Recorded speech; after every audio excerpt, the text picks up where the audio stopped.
We're working on a 1972 Dodge Dart Swinger. It's got a 318 in it. Still needs a lot of work. It's a little filthy at the moment. Working here in the workshop on anything and everything. You never know what we're going to kind of get into, and it just has a tendency to get dirty. And as you can see, it still doesn't have a windshield in it. So anyway, today we're going to be doing a little bit of a different project.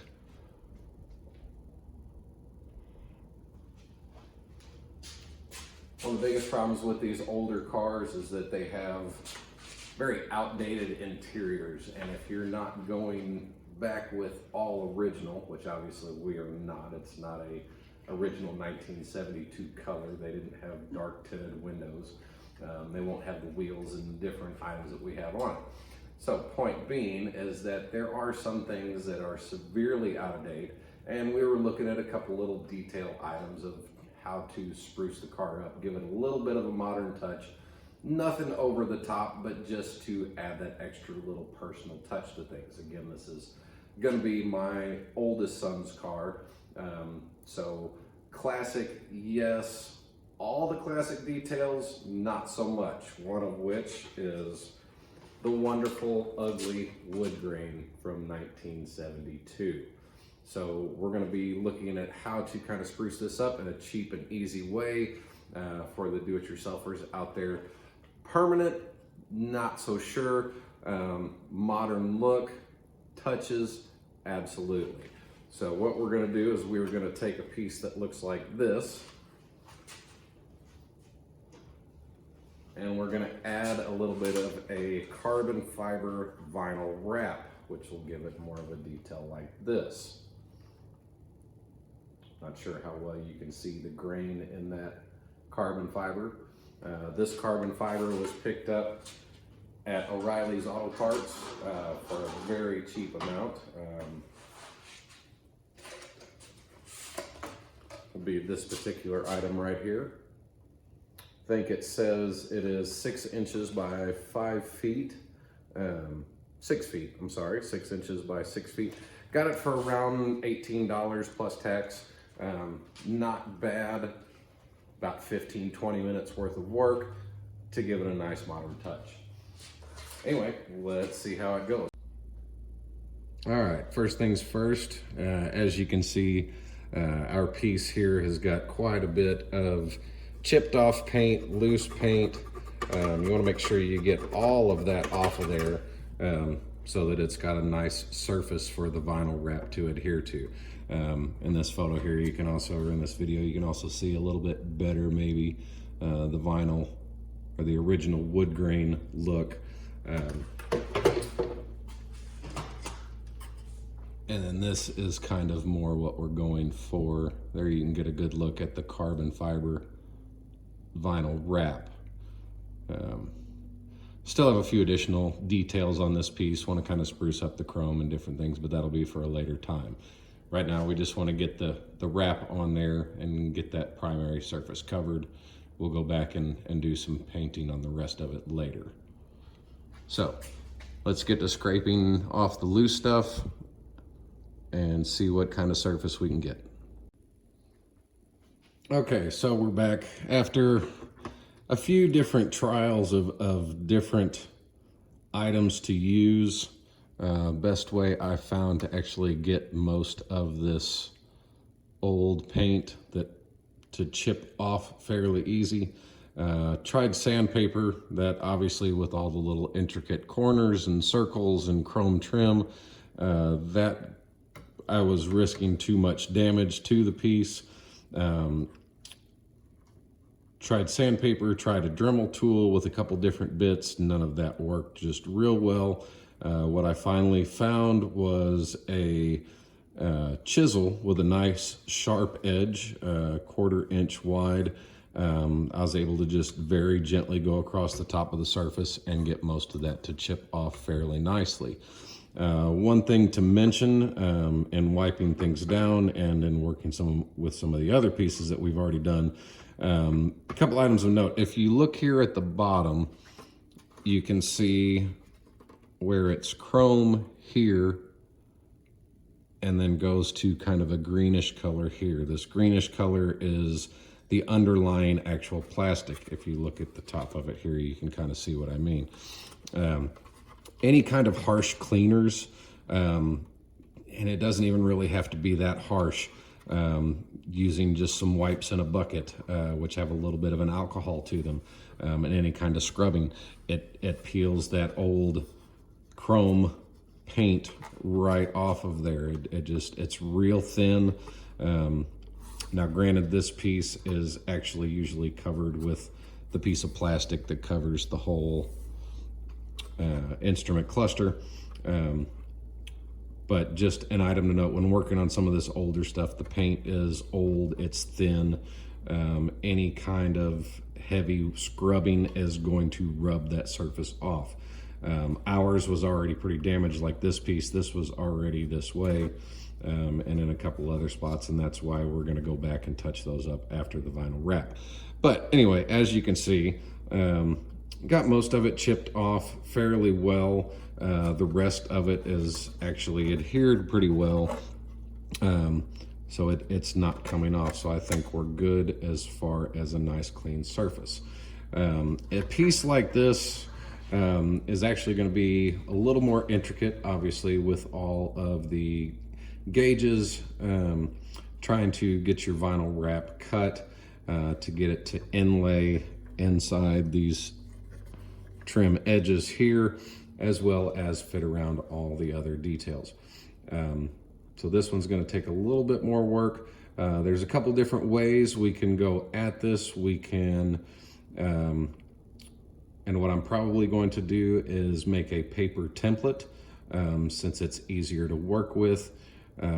If I mess it up, I don't have to go buy $20 more of vinyl wrap, and run the risk of wasting a piece. So anyway, at this point, I'm going to try a couple different paper stencils for this, and then once I get it correct, then we'll transfer it over to the vinyl and go from there. All right, we're back real quick. Got the paper stencil cut out. Show you what that looks like. Doesn't fit quite exact, but that's kind of the beauty with working with this vinyl. You have a little bit of leeway, there's a little bit of play to it. And I know the next question will be, what about all the other gauges? Well, that's another beauty of working with this vinyl wrap. When it comes to the application, there's some different techniques that I've learned that make things a little bit easier as far as the finishing details. The smaller dials, gauges, little windows, those are actually going to be easier to cut out once the vinyl is actually already applied. The larger piece, because it is so raised, I don't know if you can see that there, there's not quite a 1/4 inch lip to the speedometer window. That would be very difficult to try to cut around and to get the vinyl carbon fiber layer on first. So we're going to start with this. I'm going to go ahead and cut this out of the vinyl using the template that I've made, and we'll go from there. All right, so we've got our stencil cut out. Give you an idea what that's going to look like. And we'll go ahead and start applying. Okay, so we're back. And as you can see, you've already got the piece started here.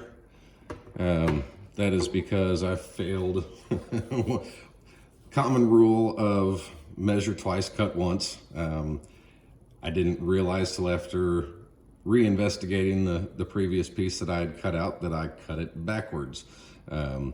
Whenever I put the stencil or template on top of the vinyl, I actually had it flipped over, and if you can see, this beveled edge here is much longer than this beveled edge down this side.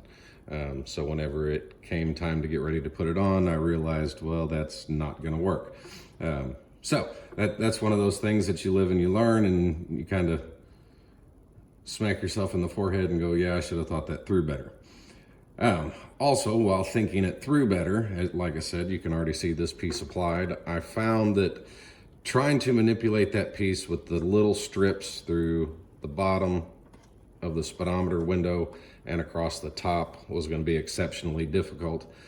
So I went ahead and cut it into multiple pieces.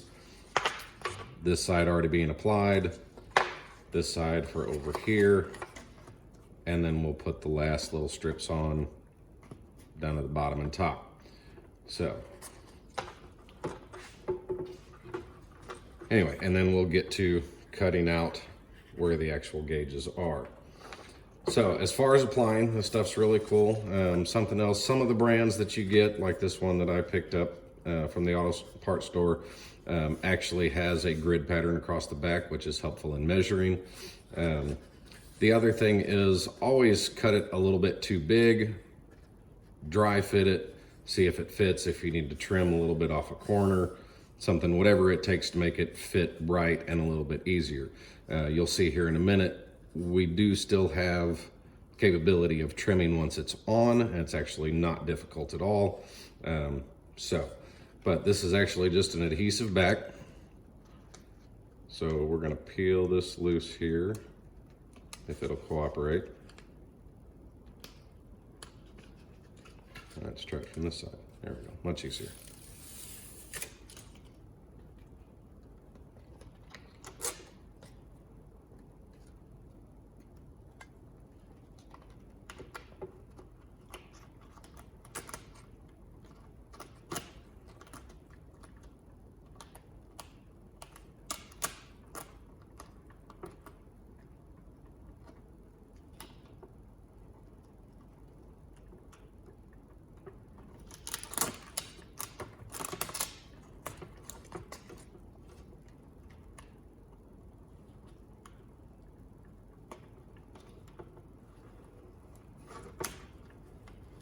Get that bottom line correct. All right, so we've kind of got it in place. We're just going to gently rub our hand across here, kind of work it into its position.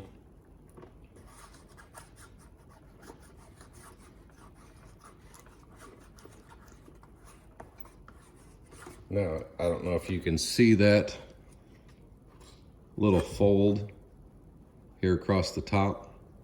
That's okay, we can go back and trim that off once we're done. It actually cuts pretty easy with a razor blade, razor knife, all that sort of thing. So you can kind of see how that fits on there.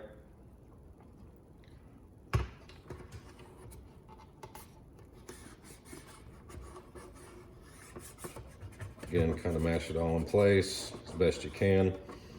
Now, with the vinyl wrap comes this little rubber wedge, what they call a squeegee. I'm gonna use that and a heat gun. You can also use a hair dryer if you don't have a heat gun. Hair dryer is gonna work a little bit slower because it doesn't get very warm. You'll see as we start heating it up, it'll actually shrink a little bit and start showing some bubbles and kind of suck down into the corners and around the little windows. And then as it does that, we use this piece, the little squeegee, and kind of work it into those tight areas and get it smashed down. Biggest advice I could tell you here is take your time. You don't want to get it too hot. If you get it too hot when you go to move it with the squeegee and kind of work it into corners, it'll actually melt a little bit and you'll end up peeling it. So again, take your time, go slow.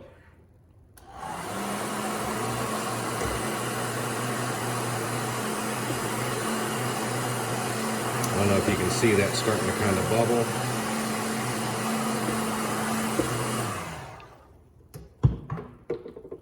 Get that with the heat gun. Kind of work it into its spots. We're going to go around the dials, kind of tuck that in as best we can.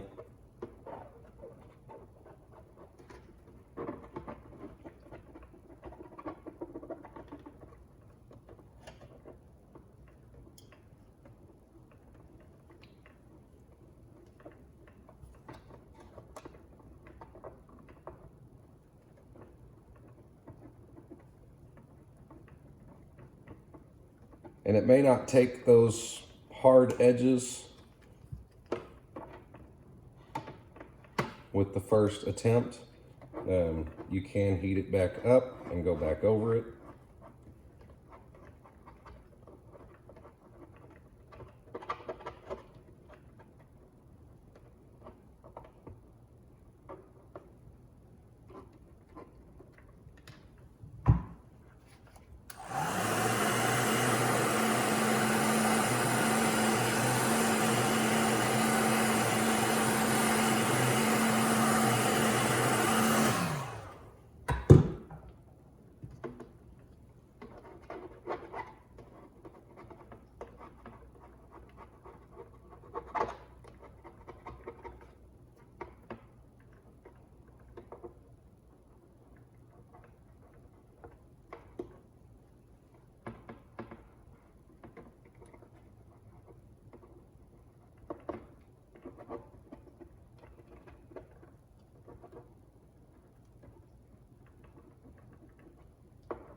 All right, and there we go. We got our last little strips across the bottom and top to put on, and then we'll come back and peel these out. I'm not gonna force you to watch all this little intricate stuff, but we'll come back whenever we get these cut out. Okay, so we can see kind of what this is shaping up to look like.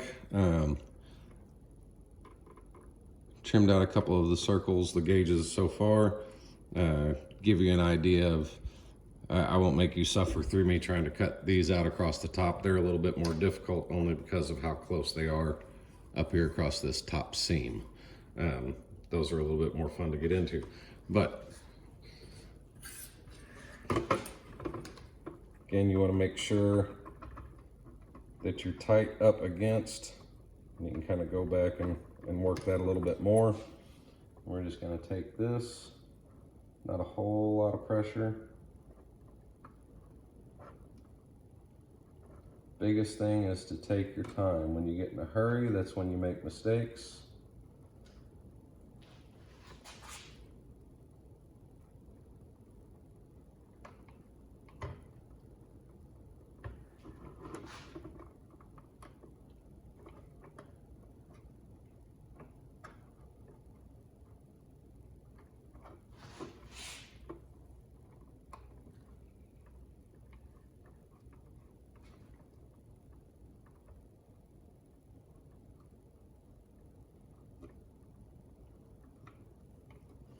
All right, now we should be able to just get our razor knife, the blade up underneath here, and pop that out, just like so. Then we'll actually take our heat gun one last time.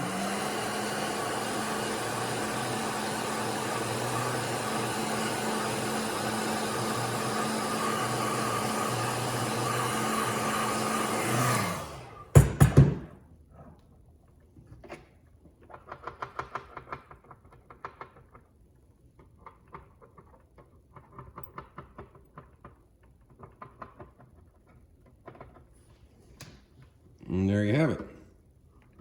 Like I said, got 3 more gauges to cut out. Got a couple other little details, but we'll leave that maybe till the next video whenever we get ready to paint this, touch up this chrome trim like we discussed, maybe hit a couple of these little edges and get it cleaned up a little bit better. But anyway, tools that you're going to need for this job: razor blade, razor knives. I suggest having at least a couple blades, just because you want to keep a nice sharp edge to cut this nice clean lines. Never hurts to have a little bit of masking tape. I use this mainly for the template that I made earlier. Again, hair dryer or heat gun, and your vinyl wrap. This typically comes with your vinyl wrap. If you have loose paint like we did on this piece, something to kind of scrape that loose stuff off. But other than that, it's a pretty simple job. I would rate it for an average do-it-yourselfer, on a scale of 1 to 5. It's probably a 3, mainly just for the tedious work involved. Again, like I said, take your time. Measure twice, cut once. Don't measure once and cut twice and it's still too short. So anyway, I hope you guys enjoyed the video. Hope to be bringing more to you in the near future. God bless.